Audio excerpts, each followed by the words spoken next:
Magandang umaga po sa ating lahat. At tayo po ay mag-aaral ng salita ng Diyos at atin pong buksan ang atin pong mga Biblia sa aklat po ng Lucas chapter 5 verse 31 and 32. Amen. So atin pong basahin verse 31 sa Tagalog. At pagsagot ni Jesus ay sinabi sa kanila, ang mga walang sakit ay hindi nangangailangan ng manggagamot kundi ang mga may sakit. Hindi ako pumarito upang tawagin ang mga matuwid, kundi ang mga makasalanan sa pagsisisi. Tayo po ay manalangin. Dakila naming Diyos, aming Ama, salamat po o Diyos sa inyo pong biyaya sa amin ngayong umaga. Salamat po sa panibagong araw na iyo pong ipinagkaloob sa buhay at kalakasan sa iyong mayamang pag-iingat sa amin, Panginoon. At salamat din po na ngayong umagang ito, kami po ay may pagkakataon upang makapag-aral ng iyo pong banal na salita. Lord, ang amin pong dalangin, kami inyo pong sasamahan. Nawa po o Diyos, kayo po ang magbigay ng karunungan at pangunawa sa bawat isang tagapakinig, Panginoon. Patuloy kang kumilos sa amin pong puso't isipan, Panginoon. At patuloy kang magligtas, dakilang Diyos. Gayon din po, Panginoon, patawad po sa lahat ng mga pagkukulang at mga kasalanan po namin sa inyo. Dalangin namin na kami iyong paging dapatin sa umagang ito. Salamat po ng marami. At ang lahat ng ito'y dalangin namin sa dakilang pangalan ng Panginoong Hesus. Amen. Ang paksa po ng ating pag-aaral ay Jesus, ang dakilang manggagamot. Yan. So sa panahon pong ito, alam naman natin ang naging sitwasyon ng ating kapaligiran na tunay na napakarami ang nagkaroon ng karamdaman sa mga nakaraang panahon. Ano ho? At talagang kapag tayo ay nagkakasakit, ang ating palaging nais ay tayo ay gumaling. At ang kailangan natin ay ang doktor o manggagamot o gamot para sa ating kagalingan. Alam po ninyo ang ating Panginoong Hesus ay ipinakikilala ng Biblia bilang isang manggagamot.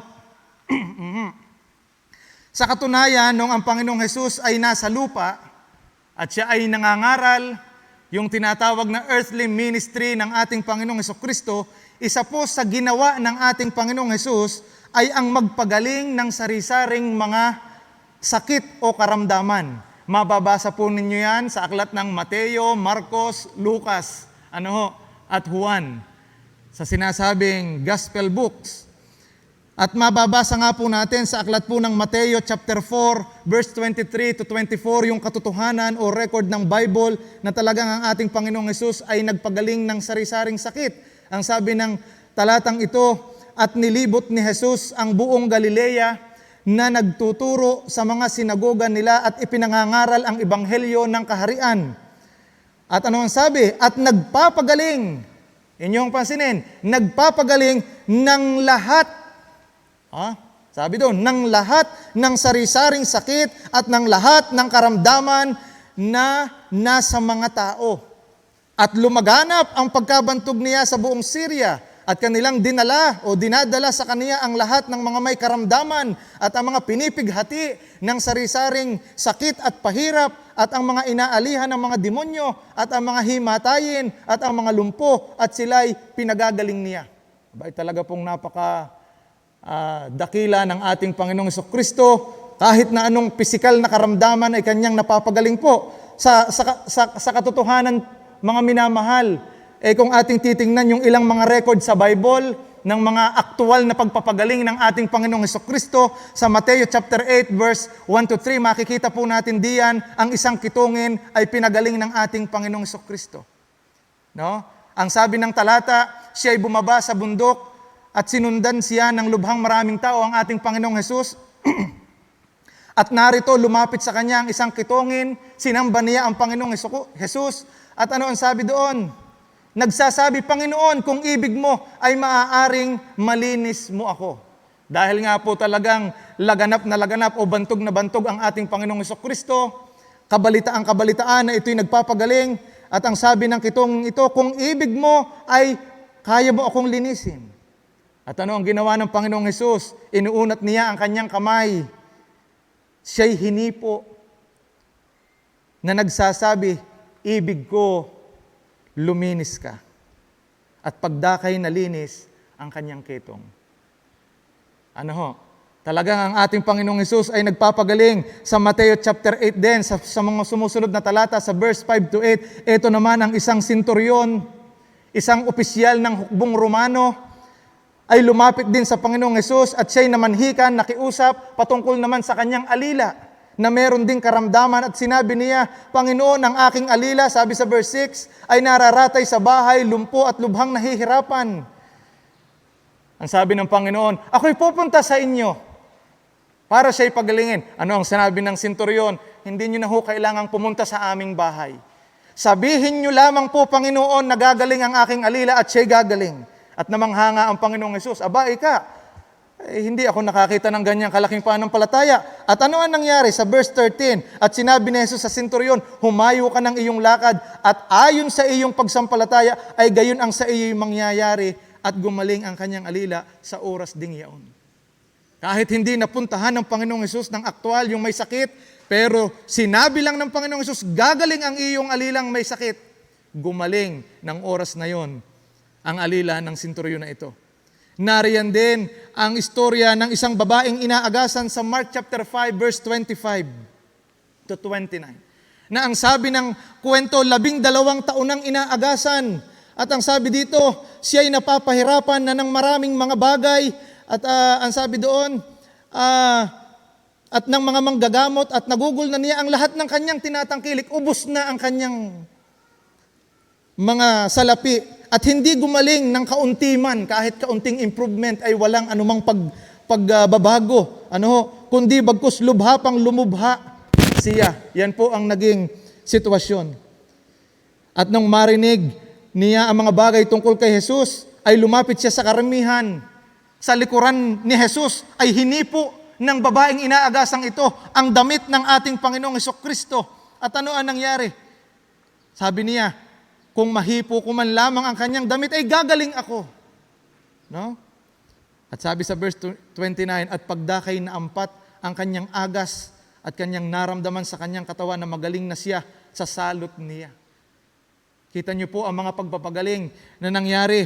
Isang lalaking nagngangalang Bartimeo, ang tao naman pong ito'y bulag. At napakinggan niya na ang Panginoong Hesus ay dumarating at siya'y nagsisigaw. At gustong lumapit sa Panginoong Hesus at nagsasabi, ang sabi doon,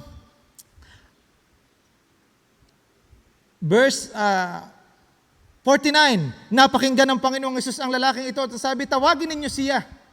At tinawag nila ang lalaking bulag. At ang sabi ng Panginoong Hesus, ano ang ibig kong gawin ko sa iyo? Ang sabi niya, nais kong tanggapin ang aking paningin. Sabi sa verse 52, at sinabi sa kanya ni Jesus, humayo ka ng iyong lakad, pinagaling ka ng iyong pananampalataya. At pagdakay tinanggap niya ang kanyang paningin at siya'y sumunod sa kanya sa daan. Napakaraming pangyayari sa banal na kasulatan. Aktual na pagpapagaling ng ating Panginoong Hesus sa sari-saring mga karamdaman. Ano ang ipinakikita nito? Na talagang ang ating Panginoong Hesukristo ay makapangyarihan at anuman ang karamdaman na meron tayo ay maaari tayong paggalangin ng ating Panginoong Hesukristo kung kanyang luluubin sang-ayon sa ating pananampalataya at pagtitiwala sa Kanya. Opo. Kung inyong papansinin, ang sabi ng Panginoong Hesus, pinagaling ka ng iyong pananampalataya, pinagaling ka ng iyong pananampalataya. Kaya kung ikaw ay may karamdaman ngayon, walang ibang maaaring magbigay ng kagalingan sa atin, kundi ang ating Panginoong Hesukristo. Subalit, ito po ang aking gustong banggitin sa inyo mga minamahal. Bukod sa mga karamdamang nabanggit, na siyang pinagaling ng ating Panginoong Hesus, ay meron pang matinding karamdaman ang tao na nais niyang pagalingin. At ano yun? At iyon ay ang kasalanan.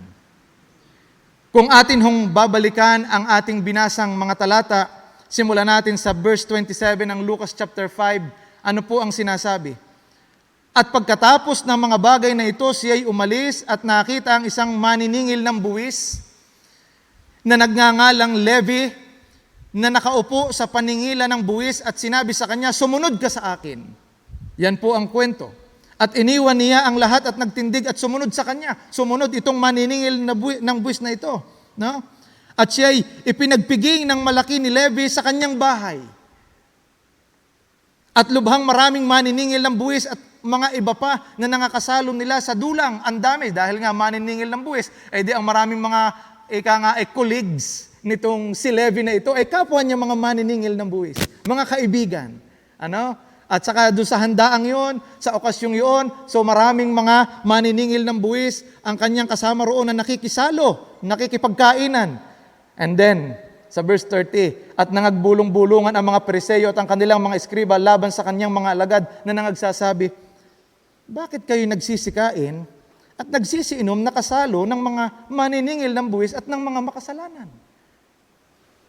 Narito po ang grupo ng mga Pariseo, mga relihiyosong tao, dahil nga bantog ang ating Panginoong Jesucristo hindi lamang sa pagpapagaling ng mga karamdaman, kundi kilala din ang Panginoong Hesus sa pangangaral ng salita ng Diyos at ang pakilala ng Panginoong Hesus ay siya ang anak ng Diyos, siya ang Mesiyas. Ano ang sabi? Kung ikaw ay talaga mangangaral, no, ng salita ng Diyos at ikaw ay anak ng Diyos, bakit ikaw ay kumakain at kasalo ng mga maniningil ng buwis at ng mga makasalanan? Ano ang sinabi ng Panginoong Jesucristo? Ang mga walang sakit ay hindi nangangailangan ng manggagamot, kundi ang mga may sakit.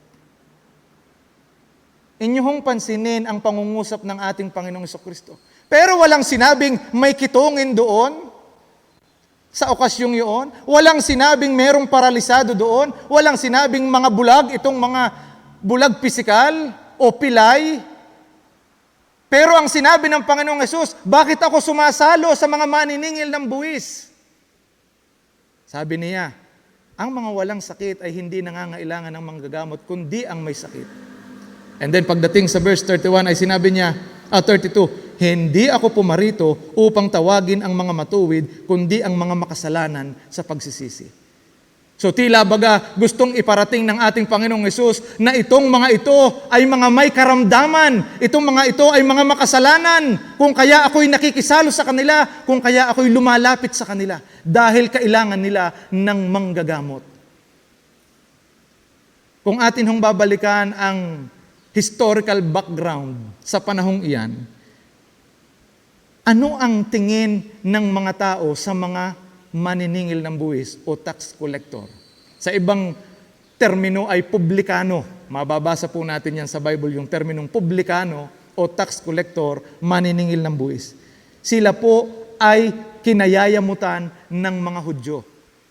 No. Bakit? Una, dahil sila ang sumisingil ng buwis, no, para sa gobyernong Romano. Dahil nung time na yon, ang bayang Israel ay nasakop ng Roman Empire.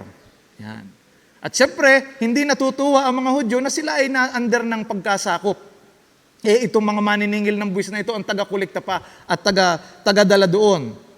Pero ang ikalawa, kung bakit kinayayamutan at ang palagay ng mga Hudyo dito sa mga maniningil ng buwis na ito at ng mga Pariseo ay makasalanan, sapagkat ito pong mga publikanong ito, mga maniningil ng buwis na ito ay talagang mandaraya, dishonest sa kanilang pagsingil.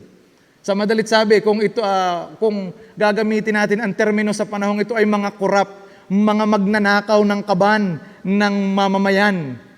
It's either lumalabis ang kanilang singil o kaya naman ay yung nasisingil ay sa kanilang sariling bulsa napupunta. At yan ay pinutunayan sa kwento ni Sakeo, na nung makakilala siya sa Panginoong Hesus, ay sinabi ni Sakeo, kung ako man ika ay nakasingil nang hindi nararapat, ay ibabalik ko ika ng makaapat na beses. Ay talagang naroroon dahil si Sakeo ay isang maniningil ng buwis na nakakilala sa ating Panginoong Hesus. So ganyan po ang tingin ng mga tao. Kaya nagtaka ang mga Pariseo, bakit ito'y sumasalo na kasama ng mga makasalanan? At sinabi nga ng Panginoong Hesus, kailangan nila ng manggagamot. Ngayon, dito po sa ating pag-aaral na ito, binanggit natin kanina na ang ating Panginoong Hesus ay nagpapagaling ng sari-saring mga karamdaman, pisikal na karamdaman, pero mga minamahal, merong pinakamatinding karamdaman ang tao na kailangang mabigyan ng lunas ng ating dakilang manggagamot na ito. At iyon ay ang kasalanan. Atin pong tingnang mabuti, ang kasalanan ang pinakamatinding karamdaman ng tao. Bakit? Una, bakit masasabing ang kasalanan ang pinakamatinding karamdaman ng tao? Sapagkat kung ating titingnan ang mga talata sa banal na kasulatan, sa Mateo chapter 1 verse 21, ganito po ang sinasabi. Ang sabi, at siya'y manganganak ng isang lalaki at ang pangalang itatawag mo sa kanya ay Jesus. Sapagkat, inyong pansinin kung ano ang layunin. Ang sabi, ililigtas niya ang kanyang bayan sa kanilang mga kasalanan. Kung ating papansinin, ang kasalanan ang isa sa pangunahing dahilan kung bakit si Jesus ay nagkatawang tao, kung bakit ang Panginoong Jesus ay nagparito at ipinanganak sa sabsaban. No? Dahil ng kasalanan. Ibig sabihin, itong kasalanan ito ay hindi po simpleng bagay. Ay kung ito'y walang anuman, kung ito'y hindi totoong ika nga ay significant, no? At wala namang totoong naidudulot sa buhay ng tao, ay bakit siya ang magiging dahilan ng pagparito ng ating Panginoong Hesukristo? Pero ang sabi ng Bible, napakaliwanag, kaya ang Panginoong Hesus ay ipinanganak para iligtas ang kanyang bayan sa kanilang mga kasalanan. Ibig sabihin, ang kasalanan ito'y hindi simpleng bagay, hindi maliit na bagay. Ano pa ang sabi sa 1 Timothy chapter 1 verse 15? Tapat ang pasabi at nararapat tanggapin ng lahat na si Kristo Jesus ay naparito sa sanglibutan. Ano po ang sabi? Upang iligtas ang mga makasalanan. Yan na po ang sinasabi ng Panginoong Hesukristo. Ako'y naparito para sa mga may sakit, upang tawagin ang mga makasalanan sa pagsisisi. Abay talagang ipinakikita na hindi simpleng bagay. At makikita natin, sangayon po sa record ng banal na kasulatan, ang lahat ng mga tao ay may karamdaman, ang lahat ng mga tao ay may sakit, sapagkat ang lahat ng tao ay makasalanan. Maliwanag ang sinasabi ng mga talata, Roma chapter 3 verse 23. Ang sabi doon, sapagkat ang lahat ay nangagkasala nga at hindi nangakaabot sa kaluwalhatian ng Diyos. Maaaring ikaw, sa panahong ito o sa pagkakataong ito'y malakas ang iyong katawan, masigla ang iyong katawan, no? Wala kang anumang nararamdamang masakit, hindi ka nahihilo, hindi masakit ang mga kasukasuan, matino ang iyong pag-iisip, masigla ka, masaya ka. Pero ang sabi ng Bible, dahil ikaw ay makasalanan, ikaw ay may karamdaman. At yan lamang po ang nakakalungkot sapagkat ang katotohanan yan ay hindi naiintindihan ng mga tao. Sapagkat hindi nila napapakinggan ang maliwanag na sinasabi ng banal na kasulatan. Pero kung atin pong titingnan, ang lahat ng tao ay may malaking pangangailangan sa ating Panginoong Hesus, ang ating dakilang manggagamot. No? Kung tayo ay nangangailangan ng gamot, ng ospital, o kung ano-anong sari-saring mga pampagaling sa ating mga karamdamang pisikal, higit na may malaking pangangailangan tayo sa ating Panginoong Hesukristo. Ikalawang bagay, bakit ang kasalanan ang pinakamatinding karamdaman ng tao sangayon sa banal na kasulatan? Hindi lamang dahil sa ito ang dahilan, kundi ano nga baga ang nagagawa nito sa buhay ng tao? No? Kung atin pong titingnan, ang kasalanan ang sanhi o pinag-ugatan ng lahat ng kahirapan at kalumbayan ng tao sa kanyang buhay. Lahat, kung atin hong titingnan ang sinasabi ng Bible. No? Lahat ng kalumbayan, lahat ng pagtitiis, lahat ng kalungkutan, lahat ng kahirapan, no? Kabigatan ng kalooban, etc. problema, ang pinag-ugatan ay kasalanan. Kung inyo pong titingnan ang istorya ng banal na kasulatan sa Genesis, Book of Genesis, alam natin nung likhain ng Diyos ang tao, nilikha ng Diyos ang tao na matuwid. Walang kasalanan. Yan po ang sinasabi ng Ecclesiastes chapter 7. No? At nung ang tao'y likhain, si Adan at si Eva, inilagay siya sa isang lugar, ang Garden of Eden, at ang sabi ng Panginoon, kainin mo lahat maliban sa bunga ng punong kahoy ng pagkaalam ng mabuti at masama. So ibig sabihin, libreng-libre, napakasarap ng buhay. No? Walang anumang infirmity o anumang insufficiency sa kanilang mga sarili dahil nga po walang kasalanan. Pero pag ating tiningnan ang takbo ng pangyayari sa aklat ng Genesis, sumuway ang mag-asawang ito sa pinag-uutos ng Panginoon. Sa makatuwid sila po'y nagkasala. At pamula noon, ano yung immediate na naging resulta ng pagkakasala ng tao? Basahin po natin dito sa verse 16 ng Genesis chapter 3 para lamang po makita natin. Ang sabi dito, sinabi niya sa babae, dahil po nagkasala na ito. Ano ang sabi? Pararamihin kong lubha ang iyong, anong sabi? Kalumbayan. Doon nagsimula na ang tao'y magsimulang magkaroon ng maraming kalumbayan at kalungkutan sa buhay. At ano pa ang sabi? At ang iyong paglilihi, manganganakang may kahirapan. Doon nagsimula ang paghihirap ng tao, ng mga babae sa panganak, at sa iyong asawa ay pahihinuhod ang iyong kalooban, at siya ay papapanginoon sa iyo. Yan ho'y sa babae pa lang. Pero pagdating naman sa lalaki kay Adam sa verse 17, at kay Adam ay sinabi, sapagkat iyong dininig ang tinig ng iyong asawa at kumain ka ng bunga ng punong kahoy na aking iniutos sa iyo na sinasabi, huwag kang kakain niyaon. Dahil sumuway nagkasala sa Diyos, ano ang nangyari? Sumpain ang lupa dahil sa iyo. Nadamay ang buong lupain, ang buong mundong ito, no? Na dati ay walang ganyang sumpa. Ano ang sabi? Kakain ka sa kaniya sa pamamagitan ng iyong pagpapagal sa lahat ng mga araw ng iyong buhay. Doon po nagsimula na kung hindi ka kakayod, hindi ka kakain. Hanggang sa panahong ito, pag ikaw ay hindi nagtrabaho, pag ikaw ay hindi nagsikap, hindi ka mabubuhay. At kita natin ang takbo ng panahon, pahirap ng pahirap ang buhay. Tama po? Saan nag-ugat ang paghihirap ng tao? Sa pagkakasala. Ano pa ang sabi dito? Ang sabi dito, sumpain ang lupa sa iyo, kakain ka sa kanya sa pamagitan ng iyong papapagal sa lahat ng mga araw ng iyong buhay, hanggat buhay ang tao. And then 18, ang isisibol niyaon sa iyo ay mga tinik at mga dawag at kakain ka ng pananim sa parang. Nagsimulang sumibol ang mga tinik at dawag. Anong ibig sabihin? Kailangang sakahin, kailangang bungkalin ang lupa. Hindi basta yan sisibol ang mga magagandang ani. Kailangang magpagal, kailangang pagsikapan, kailangang maghirap muna bago makinabang bunga ng kasalanan. Verse 19, sabi, sa pawis ng iyong mukha ay kakain ka ng tinapay. At ito pa ang matindi. No? Dahil ng kasalanan, hanggang sa ikaw ay mauwi sa lupa. Doon nagsimula na ang tao ay napailalim sa kamatayan. Man was subjected to physical death. Ano ang sabi ng Bible?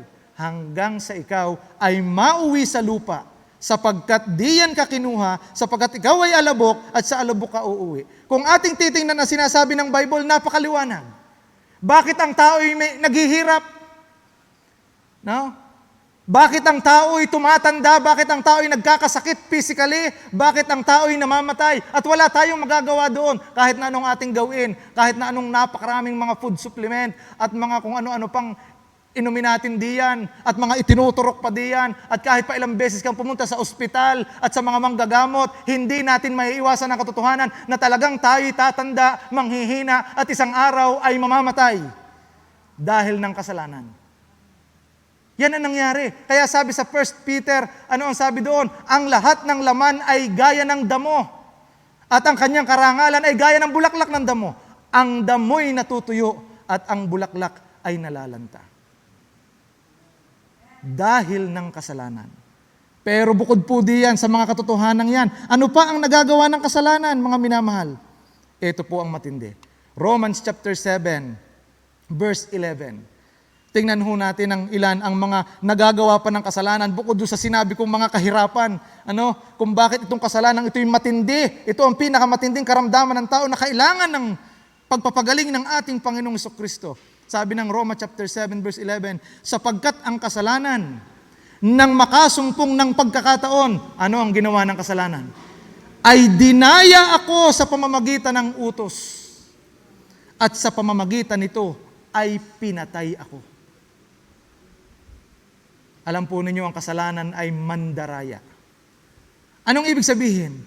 Sa simula, parang tama, parang ayos, parang makikinabang ka, parang sasaya ka, parang uunlad ka. Pero hindi mo namamalayan, habang lumalaot, ay matinding pagdurusa at kapahamakan ang iyo palang pinatutunguhan. Ang kasalanan nagsisimula sa maliit na tila hindi mo napapansin hanggang sa palaki ng palaki at pagdating sa dulo, hindi mo na maalis, hindi mo na mapigilan, hindi ka na makatakas at nag-aantay ka na lamang ng iyong kapahamakan. Ang kasalanan ay nagdudulot ng pansamantalang kaligayahan, pero sa dulo ay matinding kapahamakan. Yan po ang sinasabi ng Proverbs chapter 14 verse 12, may daan na tila matuwid sa isang tao, ngunit ang dulo niyaon, ano po ang sabi? Ay mga daan ng kamatayan. Kaya pala nauso yung salitang, nasa huli ang pagsisisi.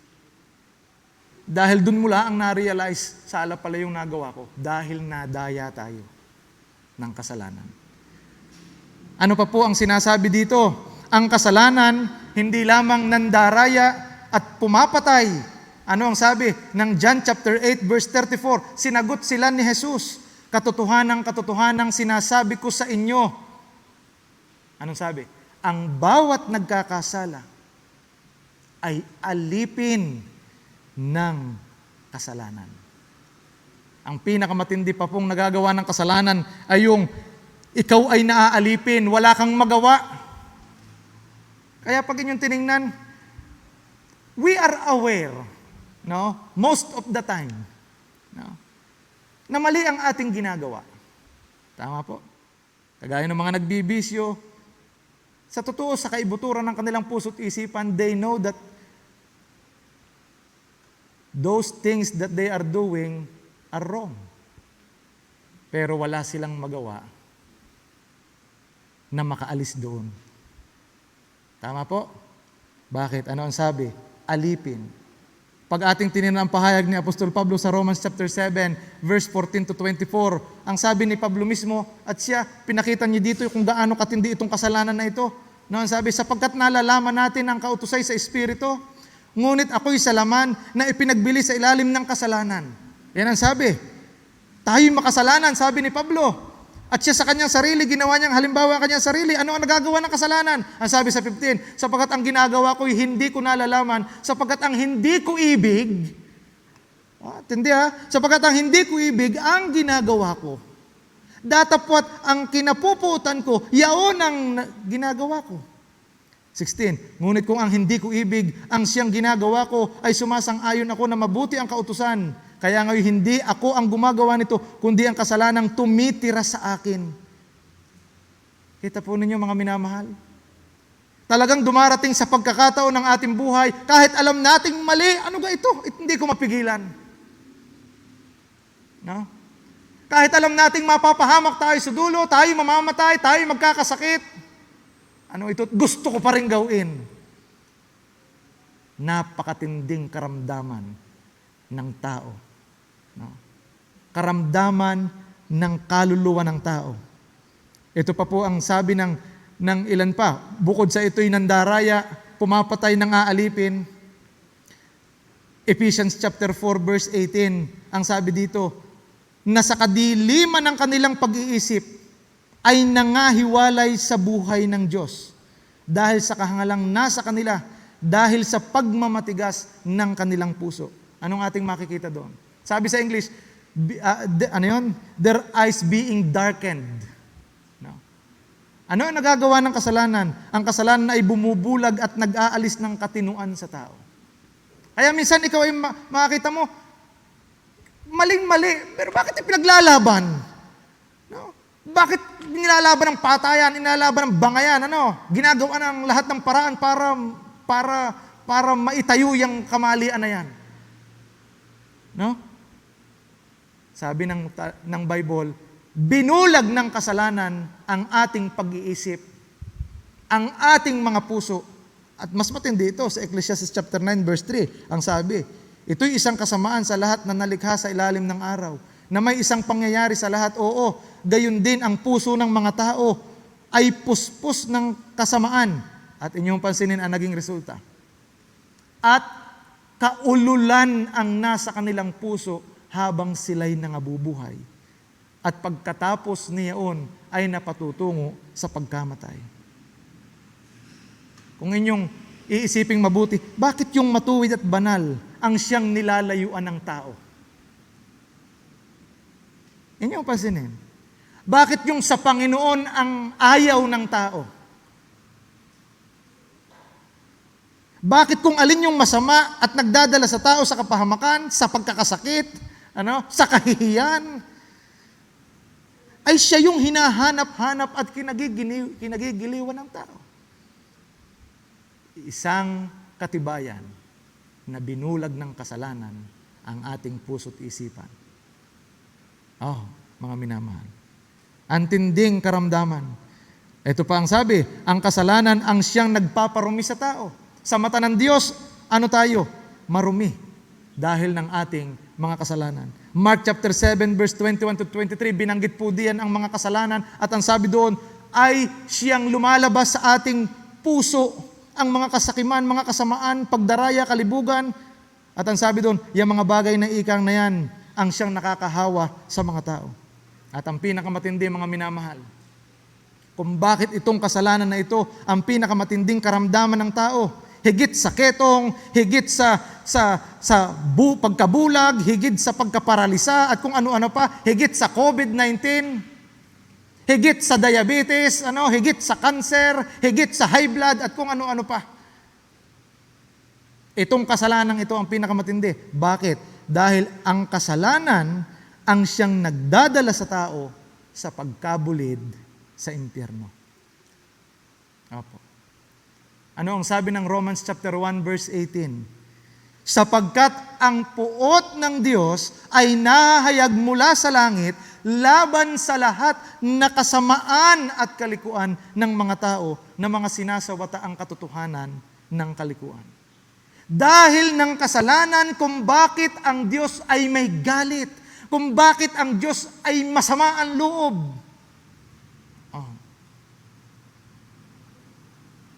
Yun po ang sinasabi. Ang sabi diyan, nahahayag. At kung bakit ipinahihintulot ng Panginoon na tayo ay dumanas ng mga pasakit at mga kahirapan sa buhay dahil yan ay resulta ng ating pagrerebelde at pagsuway sa ating Panginoong Hesukristo, sa ating Panginoong Diyos. Opo. Colossians chapter 3 verse 5 to 6, ang sabi doon, patayin nga ninyo ang mga sangkap ng katawang nangasa ibabaw ng lupa. Ano ang mga kasalanan? Pakikiapid, karumihan, masamang pita, masasamang nasa, kasakiman, na iya'y pagsamba sa mga Diyos-Diyosan. At ang sabi sa sunod na talata, na dahil sa mga bagay na iyan, ay dumarating, ang alin? Ang kagalitan ng Diyos sa mga anak ng pagsuway. Maaring ikaw ay may malakas. Salamat sa Panginoon. Pero ikaw ay may malaking karamdaman. At nanganganib ang iyong buhay. Bakit? Dahil tayo'y nakatakdang parusahan ng Diyos dahil ng ating mga kasalanan. Opo. Revelation 21 verse 8, maliwanag po ang sinasabi. Itong mga makasalanang ito, ano ang sabi? sa mga duwag, sa mga hindi mananampalataya, sa mga kasuklam-suklam. Anong sabi diyan? Mamamatay tao, mapakiapid, manggagaway, mapagsamba sa Diyos-Diyosan. Sa lahat ng mga sinungaling, ang kanilang bahagi ay sa dagat-dagatang nagniningas sa apoy at asupre na siyang ikalawang kamatayan. At ang sabi sa verse 27 din ng chapter na yan, ng 21, ang sabi doon, at hindi papasok doon sa anumang paraan ang anumang bagay na karumaldumal o siyang gumagawa ng kasuklam-suklam at ng kasinungalingan. Ipinakikita ng banal na kasulatan na talagang ang Panginoon ay hindi natutuwa riyan, ang Panginoon ay galit diyan, hindi kita pwedeng tanggapin sa langit dahil ikaw ay marumi at ang karapat-dapat sa iyo dahil ikaw ay makasalanan ay tanggapin mo ang hatol, ang parusa ng ating Panginoong Diyos doon sa dagat-dagatang apoy. Kung kaya po naman mga minamahal, kailangan natin ng lunas. Kailangan natin ng dakilang manggagamot. Salamat sa mga talatang binasa natin kanina na kung bakit nga nagparito ang Panginoong Hesus upang iligtas ang kanyang bayan sa kanilang mga kasalanan. Kung bakit ang Panginoong Hesus ay nagparito para tawagin ang mga makasalanan sa pagsisisi. Pero kung ang tingin mo sa iyong sarili, hindi ka makasalanan, sinabi ng Panginoon, ang mga walang sakit ay hindi nangangailangan ng manggagamot. Pero sinasabi ko po sa inyo, kailangan mo si Jesus. Kailangan natin si Jesus. Tingnan po natin ngayon, ang ating Panginoong Hesus bilang siya ang dakilang manggagamot. Una, ano nga baga ang kakayanan ni Jesus? Bakit siya sinasabi nating ang dakilang manggagamot? Siyempre, bukod sa siya ay nakakapagpagaling ng lahat, sabi kanina, ng sari-saring mga karamdaman, no? At hindi na siguro nabanggit ang isa-isa na mga sakit doon, nagbigay lamang ang Biblia ng ilang mga halimbawa ng espesipikong karamdaman. Pero, sabi doon, talagang sari-saring mga sakit, lahat. Ay bukod doon, ano pa ang kayang gawin ng Panginoong Hesus bilang siya ang dakilang manggagamot? Una po, sa 1 Timothy chapter 2, verse 5 to 6. Siya ang lunas at siya ang may kakayanang magpagaling sa ating karamdamang ito sa kasalanan. Sabi ng 1 Timothy, sapagkat may isang Diyos at may isang tagapamagitan sa Diyos at sa mga tao, ang taong si Kristo Jesus. Verse 6, ano ang ginawa ng Panginoong Hesus? Na ibinigay ang kanyang sarili na pangtubos sa lahat, na pagpapatutuong mahahayag sa sariling kapanahunan. Bakit si Jesus ay masasabing dakilang manggagamot na siyang may kakayanang lunasan ang ating karamdaman at iligtas tayo sa ating mga kasalanan? Una, si Jesus ang nagbayad at may kakayanang patawarin tayo sa lahat ng atin pong mga kasalanan, mga minamahal. Maliwanag na sinasabi diyan, may isang tagapamagitan sa Diyos at sa mga tao. Ipinakikita ng talata na walang ibang maaaring maging daan at paraan para tayo'y makabayad sa ating mga kasalanan at para tayo'y mapatawad sa ating mga karumihan at kasalanan, kundi ang ating Panginoong Jesucristo. Ephesians chapter 1 verse 7. Sa Kaniya'y meron tayo ng ating katubusan sa pamamagitan ng Kanyang dugo.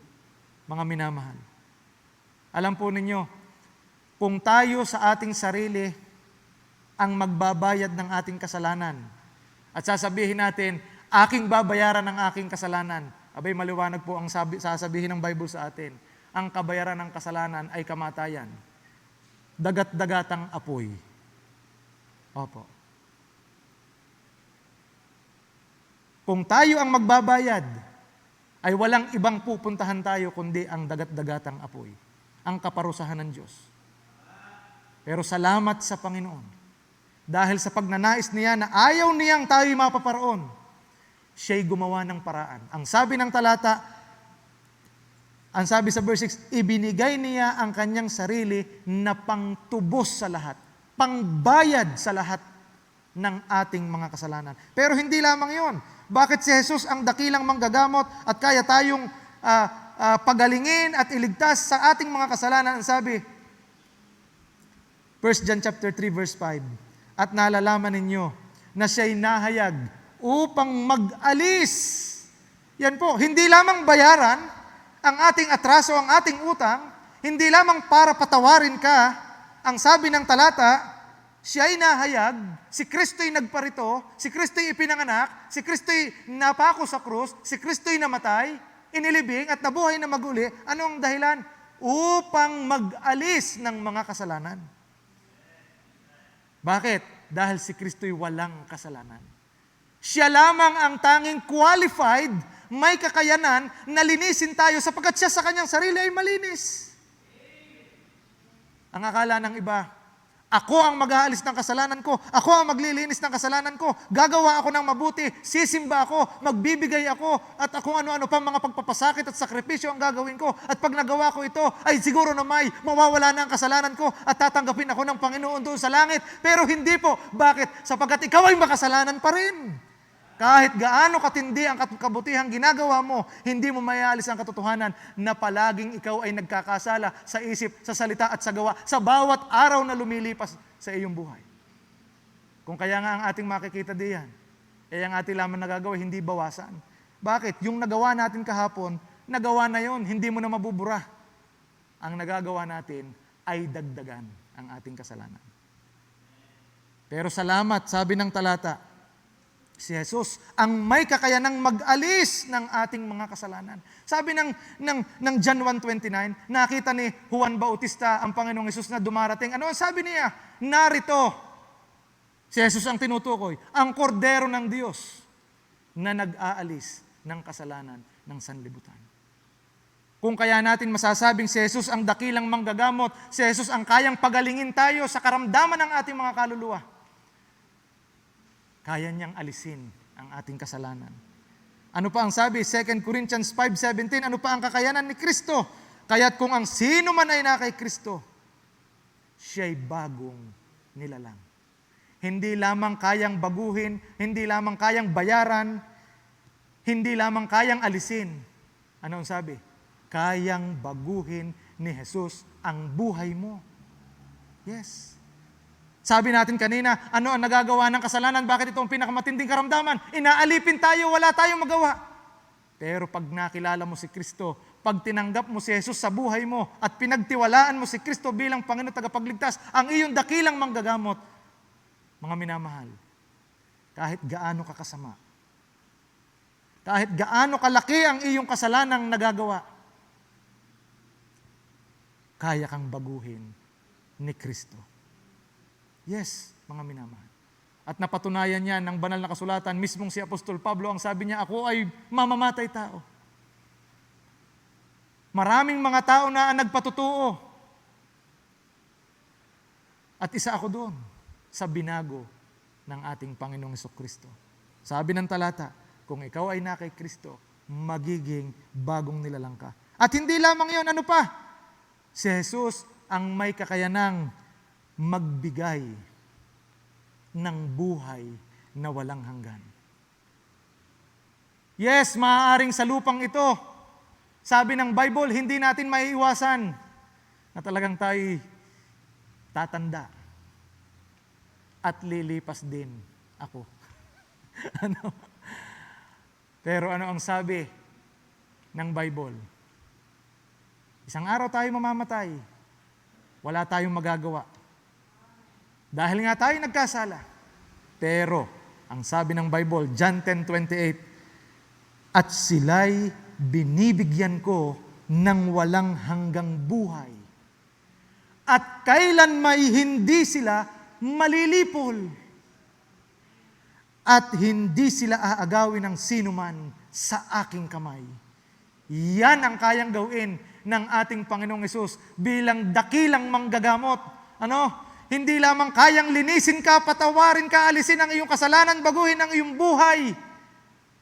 Kaya ka ni Kristong dalhin sa langit. Pag ikaw ay namatay, siguradong ikaw ay doon pupunta sa piling ng Diyos magpakailan-kailanman at hindi mo mararanasan ang kaparusahan ng Diyos, ang galit ng Diyos doon sa impyerno. Salamat sa Panginoong Hesus. Yes. Sino ang nakatiyak? Sabi ng Bible. Ayan sabi. Sa Lucas Yung isang magnanakaw, ang sabi doon, sinabi mismo ng Panginoong Hesus doon sa isang kriminal, ngayon ay kakasamahin kita sa paraiso. Sinabi ni Apostol Pablo, ang mabuhay ay si Kristo at ang mamatay ay pakinabang. Bakit? Ang sabi niya, akong may nasang umalis at sumakay Kristo sapagkat ito'y lalong mabuti. Talagang sila po'y nakatiyak ng langit na bayan dahil ng ating Panginoong Hesus. Ano ang ginawa ni Hesus upang ating makamtan ang tunay na kagalingan sa ating mga kasalanan? Sabi ng Luke chapter 5 verse 31, maliwanag na ipinakikita doon, ang mga walang sakit ay hindi nangangailangan ng manggagamot kundi ang mga may sakit. Hindi ako pumarito upang tawagin ang mga matuwid, kundi ang mga makasalanan sa pagsisisi. Ano ang ginawa ng Panginoong Hesus? No? Upang ating makamtan ang tunay na kagalingan, ang sabi doon, siya'y pumarito. Ito po ang nakakatuwa sa Panginoong Hesus. Tayo ang pinuntahan ng ating Panginoong Hesukristo, ang manggagamot, ang doktor, ang kusang lumapit sa atin na mga may karamdaman. Opo. Ano ga ang ating ginagawa ngayon pagka tayo may sakit? Pag hindi ka pumunta sa clinic, pag hindi ka pumunta sa ospital, at ikay nagburo sa bahay, ay antayin mo na. Pero salamat. Kahit na tayo rebelde sa Diyos, aayaw sa Panginoon, ang sabi ng Panginoon, ako'y pumarito. Siya ang lumapit sa atin. Siya ang humanap sa atin, sabi ng banal na kasulatan. At hindi lamang yun. Hindi lamang siya'y nagparito, salamat sa Panginoon. Ang sabi ng Isaiah chapter 53. Basahin po natin ito, bagaman mahaba, pero napakagandang talata, verse 2 hanggang verse 6. Pakinggan niyo pong mabuti mga minamahal, kung ano ang ginawa ng Panginoong Hesus para tayo'y pagalingin sa ating karamdaman, sapagkat siya'y tumubo. Ang Panginoong Hesus ang tinutukoy, sa harap niya na gaya ng sariwang pananim at gaya ng ugat sa tuyong lupa, walang anyo o kagandahan man. At pagka ating minamasdan siya, ay walang kagandahan na mananais tayo sa Kanya. Verse 3, ang Panginoong Hesus po ang tinutukoy dyan. Siya'y hinamak at itinakwil ng mga tao. Ang mga tao, nung ang Panginoong Hesus ay naririyan, siya na nga ang nagpagaling, siya na nga ang nagpakain. Gusto pang batuhin, no? Gusto pang saktan. Ano ang sabi? Isang taong sa kapanglawan at bihasa sa karamdaman. At gaya ng isa sa pinagkublihan ng kanyang mukha ng mga tao, na siya'y hinamak at hindi natin hinalagahan siya. Verse 4, tunay na kanyang dinala ang ating mga karamdaman. Yan po ang napakaliwanag na pahayag ng Biblia. At dinala ang ating mga kapanglawan, lahat ng ating kasalanan, mga minamahal, ay inako ng ating Panginoong Hesukristo. Nung siya ay nakapako doon sa krus, dinala niya ang lahat ng ating mga karamdaman. At anong sabi? Gayon may ating pinalagay siya na hinampas. Sinakta ng Diyos at dinalamhati. Ngunit siya'y nasugatan dahil sa ating mga pagsalangsang. Hindi lingid sa atin ang istorya ng paghihirap ng ating Panginoong Hesukristo, na talagang siya'y nilatigo, siya'y kinurunahan ng tinik, siya'y niluruan sa mukha, siya'y binugbog, ang sabi diyan, siya'y nasugatan dahil sa ating mga pagsalangsang, siya'y nabugbog dahil sa ating mga kasamaan. Ang parusa ng tungkol sa ating kapayapaan ay nasa Kanya, at sa pamamagitan ng Kanyang mga latay ay nagsigaling tayo. Ang bawat sugat, ang bawat sakit na naranasan ng ating Panginoong Hesukristo, ang bawat patak ng dugo na dumanak doon sa krus ng Kalbaryo ay katumbas ng kagalingan ng ating mga kaluluwa. Yes, mga minamahal. Tayong lahat na gaya ng mga tupa ay naligaw, tayo'y tumungo bawat isa sa kanyang sariling daan. At ipinasan sa Kanya ng Panginoon ang kasamaan nating lahat. Salamat sa Panginoon. Ano ang ginawa ng Panginoong Hesus para tayo pagalingin at lunasan, makamtan ang tunay na kagalingan ng ating kaluluwa? Bilang siya'y manggagamot, siya ang nagdusa.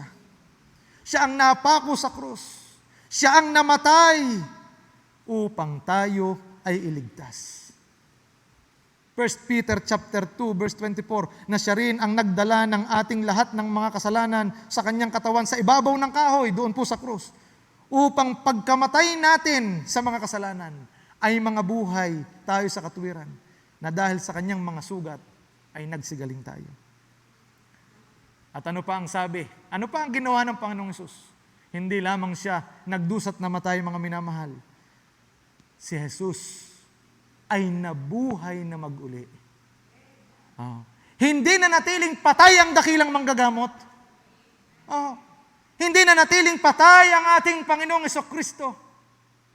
Kung bakit sinasabi natin si Kristo'y dakilang manggagamot at talagang lehitimong tagapagpagaling ng ating mga kaluluwa.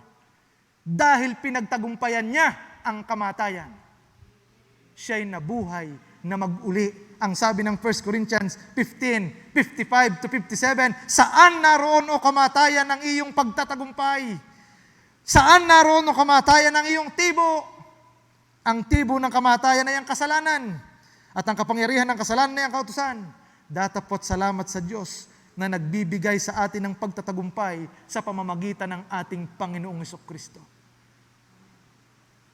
Kaya natin masasabing tunay, 100% tiyak na gagaling ka sa iyong matinding karamdaman dahil si Kristo'y napagtagumpayan ng kasalanan at ang kamatayan.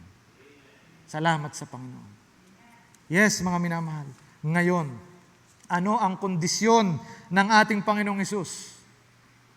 Upang ating maranasan ang tunay na kagalingan sa ating mga kasalanan. Para din niyang pag nagpapagamot, yan, nariyan ang gamot. May gamot na. Nariyan na ang doktor. Pero pag ang isang may sakit, unang-una, tangging-tangging siya'y may sakit, ay hinding-hindi niya mararanasan ang kagalingan. Ay, hindi ako ikapupunta sa doktor kung may malakas. Naariyang pasiroy-suray na at kung hindi aalalayan.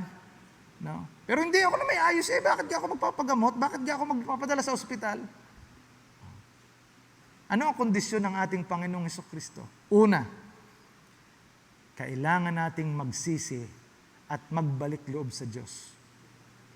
Anong ibig pong sabihin? Sinabi ng Panginoong Hesus, Luke chapter 5 verse 32, yung ating talata, hindi ako pumarito upang tawagin ang mga matuwid, kundi ang mga makasalanan saan? Sa pagsisisi. Anong ibig sabihin nito, mga minamahal? Tayo ay magpapakumbaba sa harapan ng Diyos.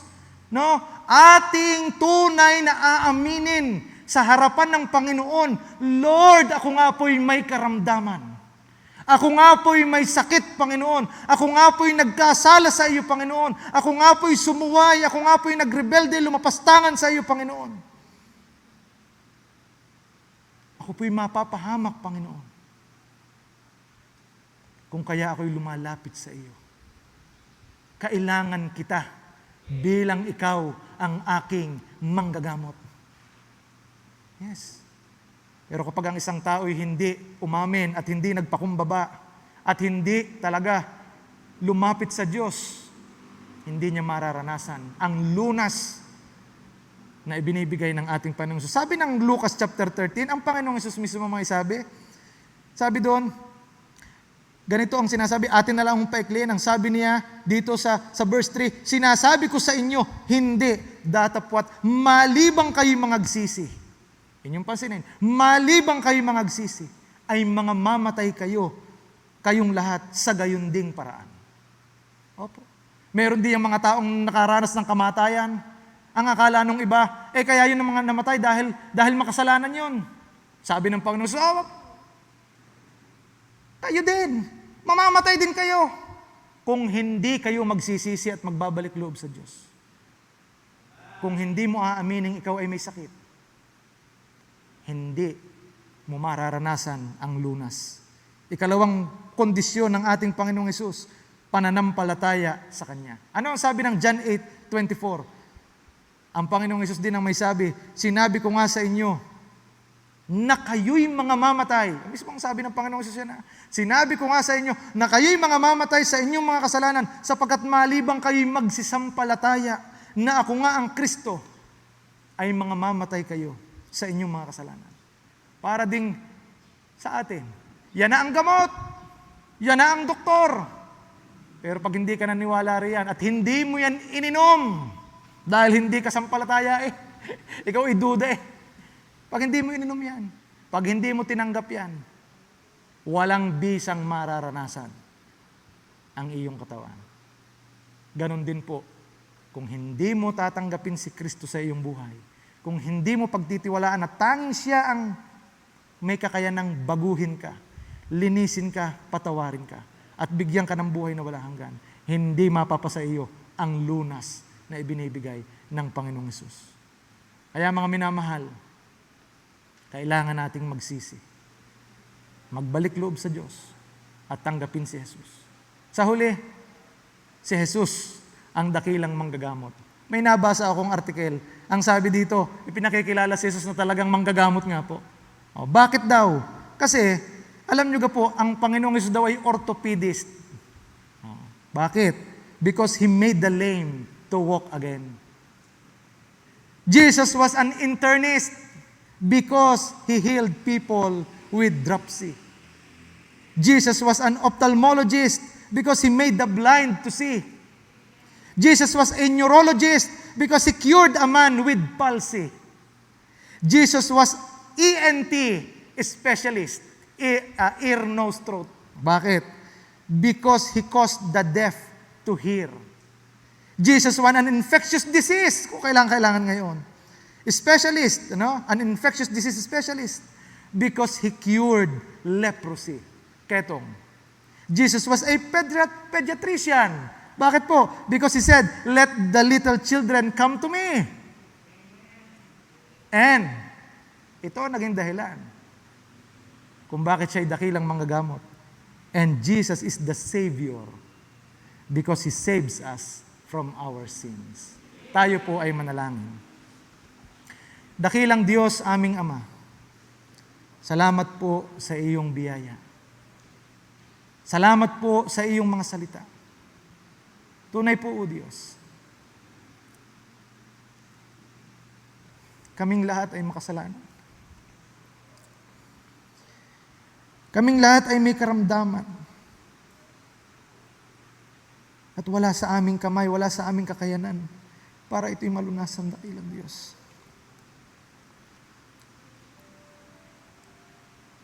Lord, salamat. Dahil Ikaw ay pumarito para kami ay pagalingin. Para kami ay iligtas. Para kami ay linisin, para kami ay baguhin at bigyan ng buhay na walang hanggan.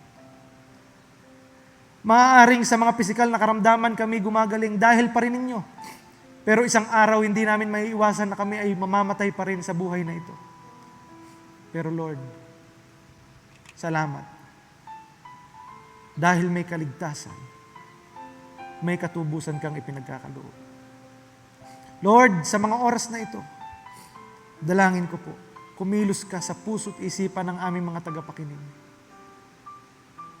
Lord, magligtas ka sa mga oras na ito. Mga minamahal, maliwanag ang ating pag-aaral. Tayo'y may sakit. Kailangan natin si Jesus. Kung nais mong gumaling at maligtas, mabago ang iyong buhay, sa oras na ito, lumapit ka sa Kanya. Aminin mo ang iyong kasalanan. Humingi ka ng tawad. Sabihin mo, Panginoon, patawarin mo po ako sa aking mga kasalanan. At tanggapin mo siya sa iyong puso. Sabihin mo, Lord, pinagtitiwalaan kita bilang aking Panginoon at tagapagligtas. At kung tunay mo yung gagawin, mararanasan mo ang tunay na kagalingan ng iyong kaluluwa. Tayo po'y patuloy na manalangin. Lord, salamat po. Purihin ka sa iyong kabutihan sa amin. Ang lahat ng ito, Panginoon, ay aming dalangin sa pangalan ng Panginoong Hesus. Amen.